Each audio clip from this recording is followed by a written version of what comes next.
9h, 11h, Europe 1 Culture Média. Philippe Vandel. Bonjour Noah Wild, bienvenue, good morning. Good morning, thank you for having me. Bonjour, merci de nous recevoir. Et je salue également Michel Zotowski qui est à vos côtés et qui traduit vos propos. Bonjour Michel. Bonjour Philippe. On profite de votre passage à Paris, Noah Wild, pour la promotion de la série Leverage Redemptions qui sera disponible sur Warner TV, sera le 5 janvier. Pour vous recevoir au micro de Culture Média, je vais faire une bio rapide. Vous êtes né à Hollywood le 4 juin 1971. Vous êtes vraiment né à Hollywood ? Yes, I was born in Los Angeles. Ouais, je suis né One à of the Los very few Angeles. natives. Et je suis un des très très rares à être né sur place. Vous avez découvert le théâtre pendant votre scolarité, quelques apparitions dans des séries télé dans les années 90. Vous décrochez le rôle de John Carter dans la série Urgence en 94. Et c'est là que votre carrière débute vraiment, on peut dire ça comme ça ? Yes, we can say that. Oui, on peut dire ça comme ça, vraiment. Vous faites connaître à l'international grâce à Urgence. C'est comme ça qu'ici, on vous découvre, nous, le public français. Vous avez tourné dans 255 épisodes de la série et vous avez choisi d'arrêter. C'est assez rare pour être signalé. Pour quelle raison ?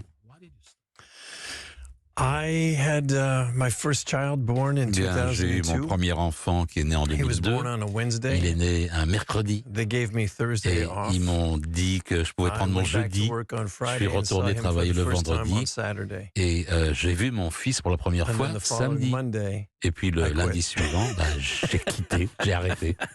Il a quel âge votre fils désormais, maintenant ? he's now 20 years Eh ben, old. il a 20 ans maintenant. But I called it a divorce with Mais j'ai visitation appelé rights. ça I un left, divorce but avec un droit I de gave a visite. certain amount of episodes. J'ai donné to un be certain nombre used at their d'épisodes discretion. pour qu'ils puissent les utiliser à So, leur discrétion. I did a few episodes Et of the j'ai 12th fait season quelques and came épisodes back de and la did half of 12e the saison, 15th and final Et puis season. j'en ai fait une partie de la 15e et dernière saison.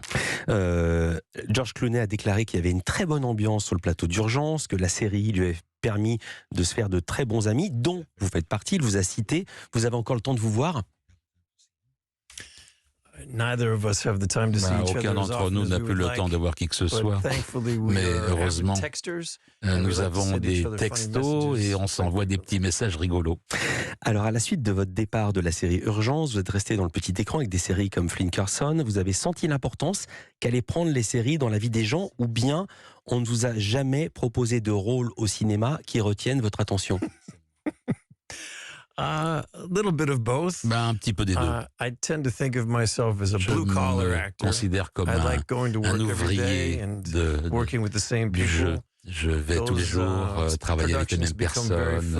Ces productions deviennent très très familiales.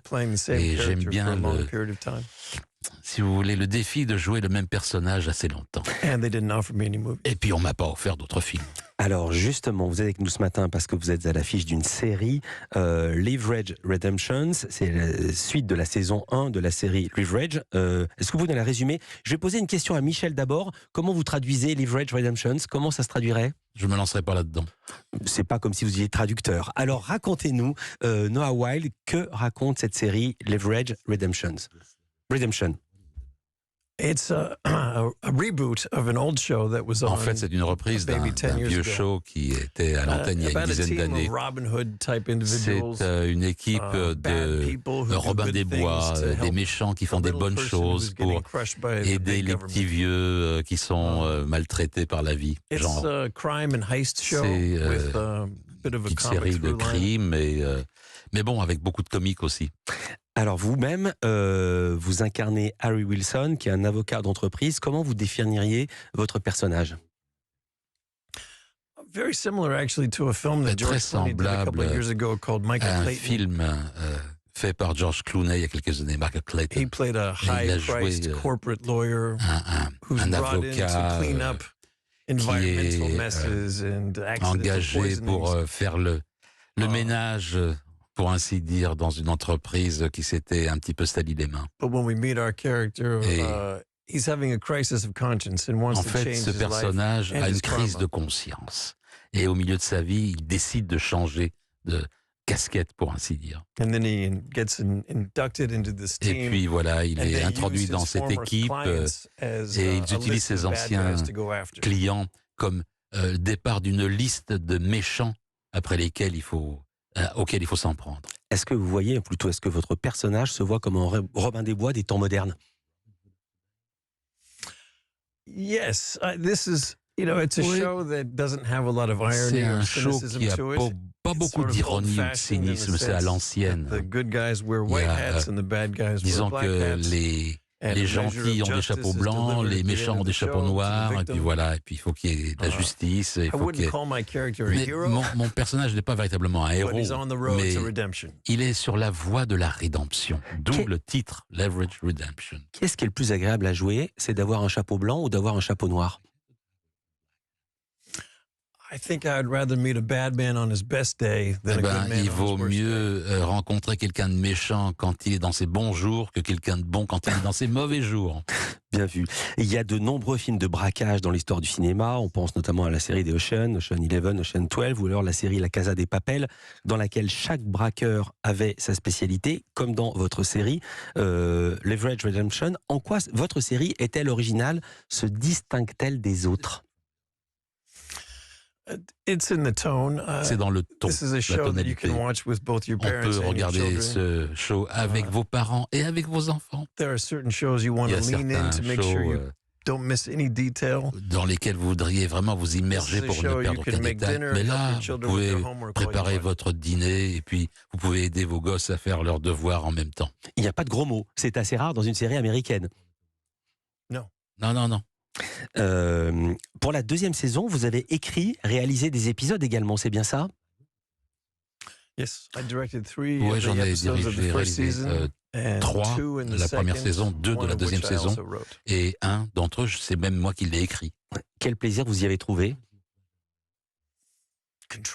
Le contrôle. Quality control, contrôle qualité, évidemment.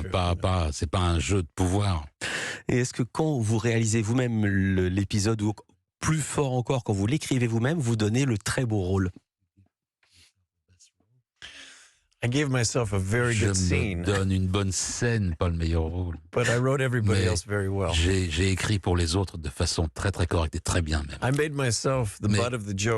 Moi, je suis la cible des jeux de mots ou des plaisanteries pour la plupart du temps. Alors, on va entendre un extrait qu'on a traduit nous-mêmes, je le précise, parce que les traductions ne sont pas encore faites, puisque la série va arriver en janvier.